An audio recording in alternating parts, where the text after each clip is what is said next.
Marami kasi nagtatanong, ano ba talaga nangyari po sa Senado, Sen? Siguro i-refresh nyo nga po yung ating mga kababayan.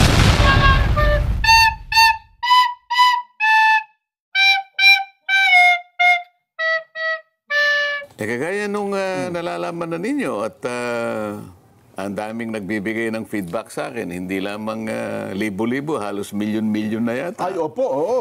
Na hindi nila matanggap-tanggap na ako po'y biglang pinalitan bilang chairman ng Blue Ribbon Committee. Ang totoo po niyan, ako po talaga ang kanilang pakay.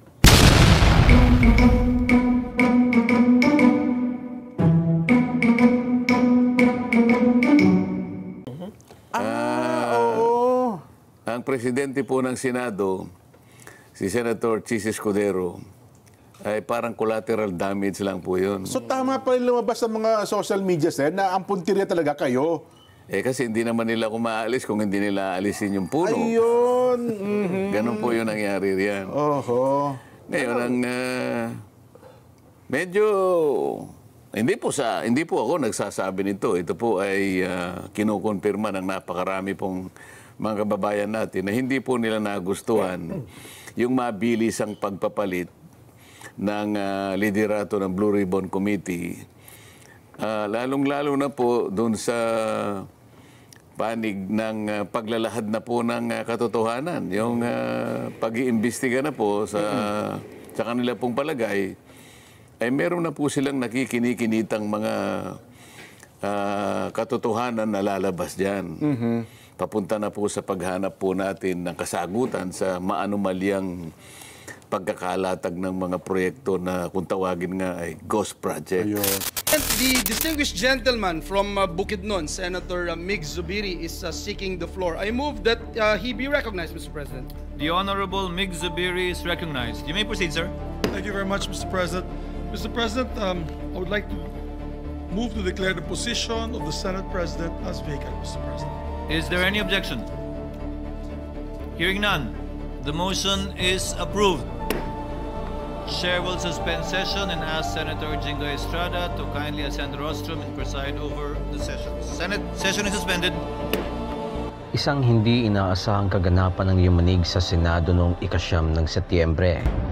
Ang mataas na kapulungan ng Kongreso na matagal nang tinitingala bilang isa sa mga haligi ng ating demokrasya ay biglang naging larangan ng kudita. Sa isang iglap, nawala sa poder si Senate President Chis Escudero na pinalitan ng veteranong mambabatas na si Tito Soto. Si Ping Lacson naman ay umangat bilang Senate President pro tempore, habang si Mig Zubiri ay muling naupo bilang Majority Floor Leader. Ngunit higit na umingay ang balita ng tanggalin si Senator Rodante Marcoleta bilang chairperson ng makapangyarihang Blue Ribbon Committee. At sa halip, ibinigay ang posisyon kay Senator Ping Lacson. Para sa ilan, simpleng internal reorganization lamang ito. Isang normal na bahagi ng takbo ng Senado. Ngunit para sa iba, malinaw na ito'y hindi basta-basta. Sapagkat bakit kailangang sa gitna ng mga investigasyon ukol sa bilyong-bilyong pisong flood control projects, biglang naputol ang pamumuno ng isang senador na nagsisimula ng maglatag ng mahalagang tanong. Sa dokumentaryong ito, susuriin natin ang mga pangyayari, ang mga taong nasa likod nito, at ang mas malalim na konteksto ng kudita. Kaya tara na, busisiin natin ang mga pangyayari. Dito lang sa Ingo News Commentaries.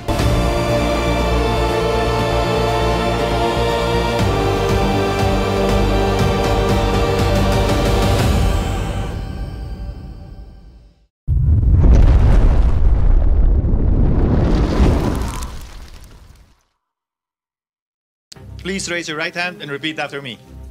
I, please state your name. I, Vicente C. Soto III, Having been elected to the position of Senate President, having been elected to the position of Senate President, do hereby solemnly swear do hereby solemnly swear that I will well and faithfully discharge, that I will well and faithfully discharge, to the best of my ability, to to the best of my abilities, and maintain true faith and allegiance and maintain true faith and allegiance to the Republic of the Philippines. to the Republic of the Philippines. So help me God.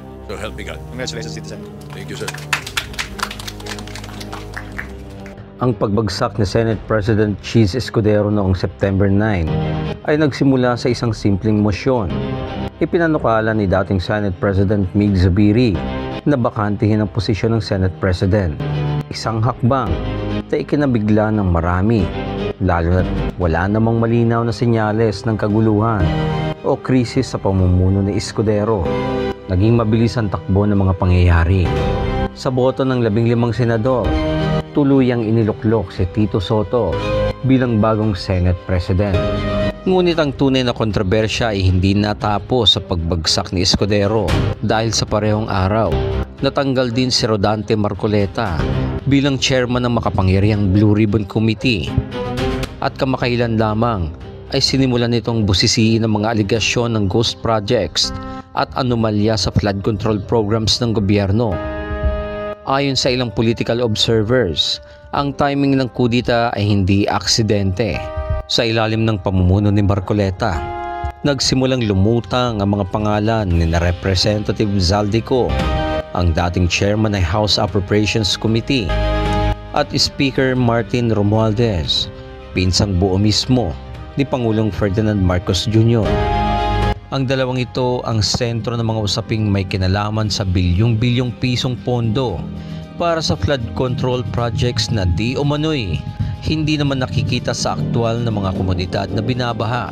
Dagdag pa rito, noong nakaraang taon ay naglabas ng pahayag si Vice President Sara Duterte na 2 tao lamang umano ang may hawak ng kaban ng bansa, si Zaldico at Martin Romualdez. Para sa mga Duterte supporters, malinaw na ang punteriya ng reorganisasyon ay hindi lamang si Escudero, kundi higit sa lahat si Marcoleta, na unti-unti nang humahawak ng mga piraso ng ebidensya na maaaring magdawit sa mga pinakamakakapangyarihang tao sa gobyerno. Kung titignan sa malawak na perspektibo, ang kudita sa Senado ay nagsilbing smokescreen, isang pampublikong palabas ng pagpapalit ng liderato. Ngunit sa likod nito, ang tunay na layunin ay maputol ang investigasyon na nagsisimulang magdulot ng pangamba sa mga nakikinabang sa malalaking pondo. Kung tatanungin naman ako, 3 bagay lamang ang aking nakikitang dahilan ng kudita sa Senado. Una, ito'y maaaring ituring na simpleng power play, isang pagpapakita ng kapangyarihan ng mayorya laban sa liderato ni Escudero. Walang permanenteng kaalyado sa politika at ang pagbabalik ni Tito Soto ay patunay na ang karanasan at matagal na relasyon sa kapwa senador ay mahalagang puhunan sa pananatili sa kapangyarihan.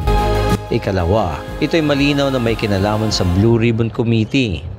Kung mananatili si Senador Marcoleta sa posisyon, malaki ang posibilidad na mas lalalim pa ang investigasyon sa flood control anomalies. At kapag umabot ito sa puntong madawit ang pangalan ni Zaldico at Romualdez, direktang matatamaan ang imahe ng administrasyon ni Pangulong Bongbong Marcos.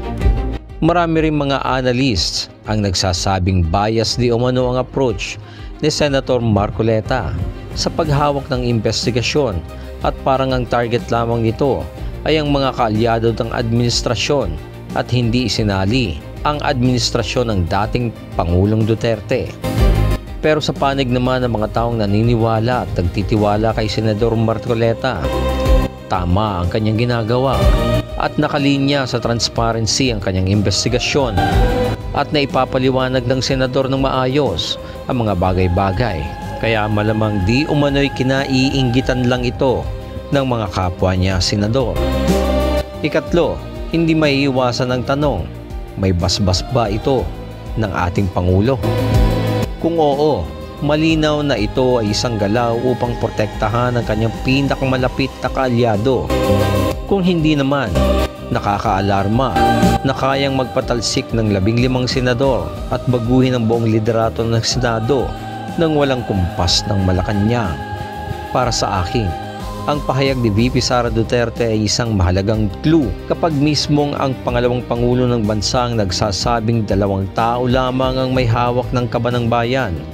Malinaw na may mas malalim na isyong dapat tingnan. Ang pagpapatalsik kay Marcoleta ay tila ba isang mensahe na huwag mong gagalawin ang mga nasa itaas sapagkat may kapalit ito. Kaya para sa akin, ang kudita noong September 9 ay hindi lamang laban kay Escudero.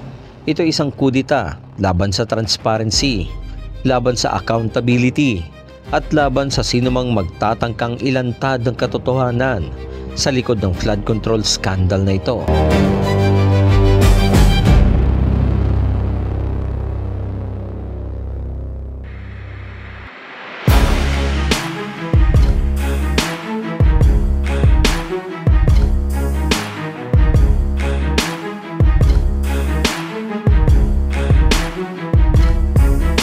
Ang kudita sa Senado ay nagpapaalala sa atin na ang politika sa Pilipinas ay higit pa sa nakikita sa mga kamera at session hall. Sa likod ng mga boto, panunumpa at palakpakan, laging may mas malalim na interes, mas malakas na puwersa at mas masidhing labanan para sa kapangyarihan at para sa salapi. Ngunit sa huli, ito ang tanong na dapat manatili sa atin. Sa lahat ng pagbabagong ito, sino nga ba ang nananalo at nakikinabang dito? Ang bayan ba o ang nasa poder ng kapangyarihan?